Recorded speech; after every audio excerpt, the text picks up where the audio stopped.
সবাই যখন বলেছিল যে তুমি পারবে না, ঠিক তখনই সে এমন একটা কাজ করলো যাতে পুরো শহর চমকে গেল। হ্যালো সবাই। তো আজকে আমি একটা আহ, ভীষণ সুন্দর গল্প বলতে চাই, যে গল্পটা দিয়ে আমি শুরু করলাম। একটা ছোট্ট শহরে একটি মেয়ে থাকতো, তার নাম ঈশা। তার স্বপ্ন ছিল খুব বড় কিছু করার, কিন্তু তার পরিবার, তার প্রতিবেশী সবাই বলতো মেয়েদের এত স্বপ্ন দেখতে নেই।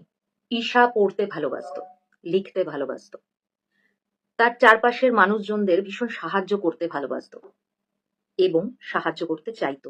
কিন্তু যখন সে কলেজে পড়তে চাইলো, তখন বাড়ির থেকে বলা হলো মেয়েদের এত পড়াশোনা করার দরকার নেই, বিয়ে হলেই সব ঠিক আছে। ঈশা সেদিনের মতো চুপ করে গেল, কিন্তু তার স্বপ্নটা চুপ করলো না। রাতে সবাই ঘুমিয়ে গেলে সে লুকিয়ে লুকিয়ে পড়াশোনা করত। মোবাইলের ছোট আলোতে লুকিয়ে লুকিয়ে বই পড়তো, নানা রকমের বই। ইন্টারনেট থেকে নানা রকম নলেজ নিয়ে সে নিজের ভবিষ্যৎ তৈরি করার কাজে মনোনিয়োগ করলো। একদিন সে একটা অনলাইন প্রজেক্ট শুরু করলো, গরিব মেয়েদের জন্য ফ্রি পড়াশোনার ক্লাস। শুরুতে মাত্র 3 জন মেয়ে এলো। তো এই ব্যাপারটার কথা যাদের কানে গেল তারা বলল এইটাকে কি স্কুল বলে? কিন্তু ঈশা থামলো না। ধীরে ধীরে সেই 3 জন হলো 10 জন, 10 জন হলো 50 জন।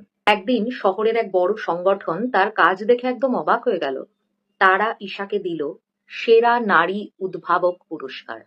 সেই দিন মঞ্চে দাঁড়িয়ে ঈশা শুধু একটা কথাই বলেছিল, যারা বলেছিল আমি পারবো না তাদেরকে ধন্যবাদ, কারণ তাদের কথাই আমাকে প্রমাণ করার শক্তি দিয়েছে। কিন্তু গল্পের আসল টুইস্টটা এখানে। ঈশা শুধু নিজের স্বপ্নই পূরণ করেনি, সে এমন একটা স্কুল তৈরি করেছে যেখানে হাজার হাজার মেয়ে আজ স্বপ্ন দেখতে শিখছে। আর সেই শহরের মানুষ যারা ঈশাকে একদিন নানা রকম কথা বলেছিল, তারাই আজকে বলে ঈশা শুধু একজন নারী নয়, একজন পরিবর্তনের নাম। একজন নারীর স্বপ্ন পুরো পৃথিবীকে বদলে দিতে পারে। আর এই গল্পটার পরে আমার একটা পার্সপেক্টিভ এটা হয় যে আমরা যারা আমাদেরকে কিছু নেগেটিভ বলেছে বা বলেছে আমরা পারবো না, সেই কচ্ছপের গল্পটার মতো, যে কানে শুনতে পেত না, তাকে সবাই বলছে যে হ্যাঁ তুমি পারবে না, গাছে উঠতে পারবে না, গাছে উঠতে পারবে না, কিন্তু সে গাছে উঠে গেল এবং পরে জানা গেল সে কানে শুনতে পেত না। তো আমাদের যেটা হয় যে নেগেটিভিটি আমাদেরকে কখনো চ্যালেঞ্জ করে, কখনো আমাদের মনে হয় যে না, যারা আমাকে না বলেছে তাদেরকে আমি করে দেখিয়ে দেবো, প্রুফ করে দেখিয়ে দেবো।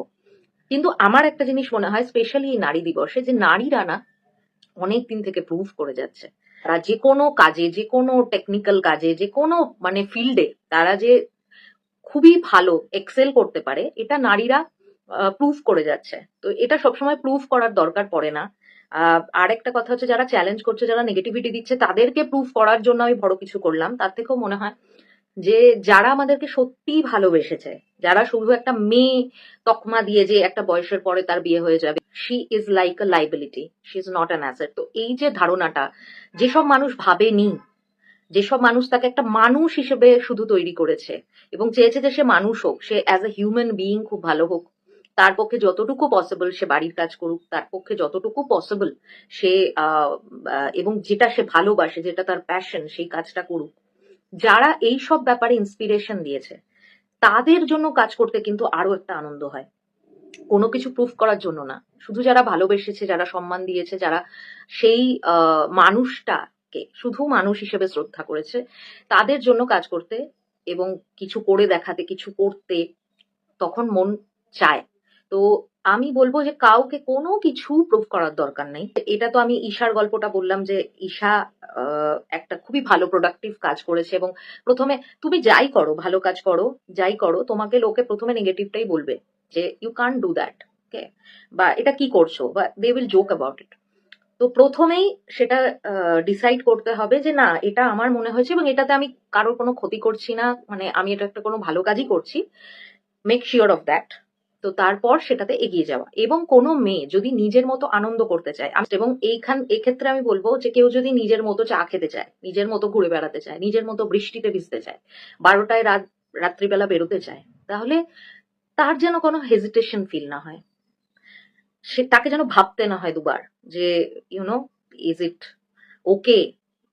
তো এইটাই যদি হয়, তুমি যদি মানুষ হিসেবে ভালো হও, মানুষ হিসেবে সম্মান দাও আর সম্মান পাও, আর যদি এমন কোনো কাজ যেটা করতে আজও মেয়েদেরকে ভাবতে হয় 2বার 4বার, সেটা যদি ভাবতে না হয়, যদি আমরা বাইরে, বাড়ির বাইরে, বাড়ির ভিতরে সব জায়গায় খুব সেফ অ্যান্ড সিকিউরড ফিল করি, তাহলেই হবে নারী দিবসের অ্যাকচুয়াল সার্থকতা। সবাই ভালো থাকবেন।